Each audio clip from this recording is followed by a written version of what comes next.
Your message. Father Shumi, Father Gabriel,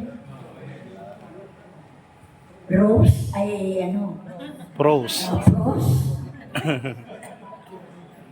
Hindi ko malaman kung ano sabihin ko, naiiyak na ako.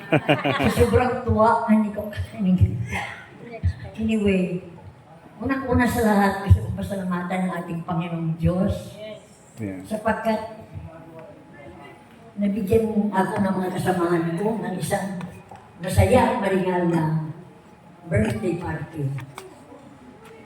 Salamat, Pros, at salamat sa mga kasamahan niya, at sa mga kaibigan ko, at sa mga taga rito sa community natin. Maraming salamat sa inyo, sa mga dumalo ngayong gabi. Maraming salamat din po, alam ko, Mr. Lee, pero nasando na lang kayo kasi wala naman akong may bayad sa inyo. Pero ipagdasal ko kayo hanggang sa huli po sa daling ng buhay ko. Nagmamasahan ko ako. Maraming nagdatanong sa akin. Kung makita ko kung sabihin kong mag-100 na ako. Ano ba ang sikreto mo? Palaging ganun, palaging ganun ang sikreto mo. Okay, sasabihin ko ganito. Ako ay ating probinsya. No? Siyempre, ng araw, alam mo naman, sa probinsya, ang kinakain ng mga tao, halos ay gulay, isda, manok, walang baboy, at saka bihira ang mga karne. Kayo ang kinalakihan ko hanggang sa nagdalaga na ako. Ganun. Pangalawa, panalangin. Magmula nang maliit pa ako, hindi pwede ka mag-grocery pagka alas 6 ng gabi. Kaya kahit nasaan kami, pagka alas 6 uwi ka talaga. Dahil magdadasal ka ng yung association at saka pagkatapos grocery. Lahat-lahat yun, panalangin. Totoo yan, ang panalangin ay pinaka-importante sa buhay natin. At yun talaga ang nagbibigay sa atin ng buhay. Ilagay natin ang ating Panginoon sa gitna ng ating buhay at walang mangyari masama sa atin. Kahit marami din akong mga disgrasya na halos buhay ko ang kapalit. Pagpanganak lang, buhay ko ang kapalit. Nag-separate ako, pero nandito pa rin ako. Sabi ko, Mama Mary, kasi talagang dibukte ko talaga ni Mama Mary. Maraming salamat sa lahat. At pangatlo, yung dapat hindi ako nila para sa akin. Huwag tayong tatanin sa mga loob sa kapwa ako. Kasi masama yan. At saka palagi tayong magpatawad. Kaya si Jesus iba tinanong, ilang beses magpatawad? 7 times? Hindi. 77 times. So, ibig ko sabihin, bakit tayo hindi makapagpatawad? At bakit tayo magdaling ng sama ang loob? Hindi ka makatulog ng mabuti kong gabi, di ba? Pagka ikaw may sama ang loob sa kapwa-tao, at parang hindi ka makapatawad. Pero kung nakapatawad ka, wala kang sama ng loob, sigurado na mahimping ang tulog mo sa gabi. At nakadagdag yan sa kalusugan mo. At sa pagdagdag ng buhay mo. Pinaka-importante yan. At saka yun, yung mga marites, marites, please, alayin nyo yan kasi ang sabi ng Diyos sa akin, ang dalawang, ano pinaka-importante sa Diyos. Dalawa lang, mahal mo ang Diyos, ng buong puso, ng buong kaluluwa, ng buong buhay. At alawin ko lang kapwa mo, mahalin mo katulad na sa inyo. Kaya nga, bakit tayo ay maggawa ng mga kasamaan para maano ang ating mga ang ating mga kababayan o ang ating mga kasamahan kahit ang ating mga pamilya.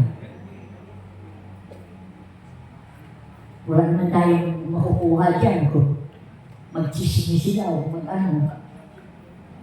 Kaya hinduan natin yung mga chismis. Tuon natin ang ating buhay sa Diyos.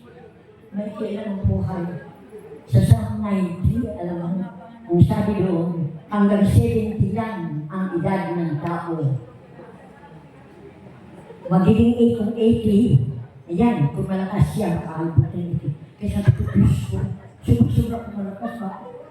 Isang daan po, sabi ko na lang sa ito. Kasi gano'n ang sabi niya. Kaya, hindi natin alam sa buhay. Bata, matanda. At ako nagpapasalamat at aabot na sa edad na ito. Sobrang pasalamat ko sa Diyos. Subalit, wala kang sabi kong ginawa ng malaking mga bagay. Ang gawin naman natin kung ano yung misyon na binigay sa atin ng Diyos. Gampanan natin ang mahusay. Kung ikaw ay teacher, maging mabuti kang teacher. Ikaw ay doktor, kung mabuti doktor. Kung pare, maging mabuti kang pare. Ito yan. Kasi yun ang misyon na binigay ng Diyos sa iyo. At dapat ay gampanan mo na mabuti. Gampanan mo na mabuti. Kung ikaw ay housewife, gampanan mo mabuti, pag-alaga sa mga anak mo, pagluto mo, lahat yan. Kaya, ang masasabi ko lang, na huwag tayong gumawa ng kasamaan sa kapwa natin. Huwag tayong magtanim ng samaang loob sa kanila. Magpatawad tayo, huwag tayong magalit, para magtulog tayo ng hindi sa gabi. Hindi ba? Wala na samaan ng loob, wala na para sa loob sa tulog mo. Kaya, gusto ko rin na magpasalamat ulit para naiiyak na ako dahil hindi ko kalain ito ginawa ko hindi ang first friend ko. At ang kanyang mga kasamahan. Sobrang pasalamat ko sa inyo. Sobrang saya ang binigay ko sa akin. At ako'y naiiyak na nga eh. Ganito pala, akala ko, kasi may narinig ako ganyan-ganyan. Hindi ko akala na ganito. Surpresa pa rin pala. Ang dami pa pala surpresa. Tapos salamat din sa mga taong dumalo. Ang mga teachers tulong sa Liparo. Mabuti nandito sila. At pinalupos ko lang ang mga tiga. St. Dominic dumating. So again, maraming salamat. Pinasaya niyo ako ng gusto. Kaya, sabi ko kay Lord, thank you Lord. Thank you very much Lord. Kasi sabi ko, pinasaya ako ng aming mga kasamahan, sabi ko, dito sa Different Space 3. Bros, maraming salamat. Maraming salamat sa lahat sa inyo. Taga-simbahan naman, o hindi taga-simbahan na nandito. Maraming salamat sa inyo. Thank you so much, Mami D. Magandang gabi ulit. Magandang gabi rin. Happy birthday, happy 100 years. Saka ito sa ating Master of Ceremonies nito. Ang napakagaling. Sinumahan pa ni Michelle. I love you. Yung kalay maliit.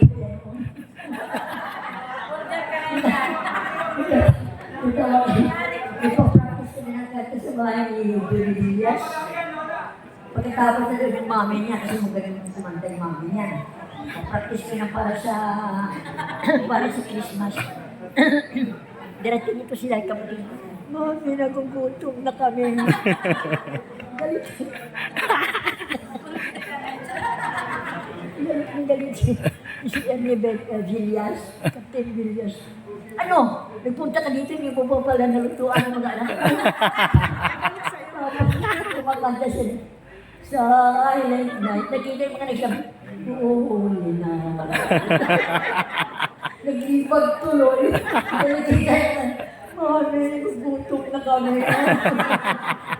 Walang ulam. Hindi nagluto si Mami. Nag-practice magkanta. Kasi saya namin nung araw sa totoo lang. Bago kami dito, saya. Okay, thank you so much. We love you, Lola D. We love you, Mami D. We love you so much.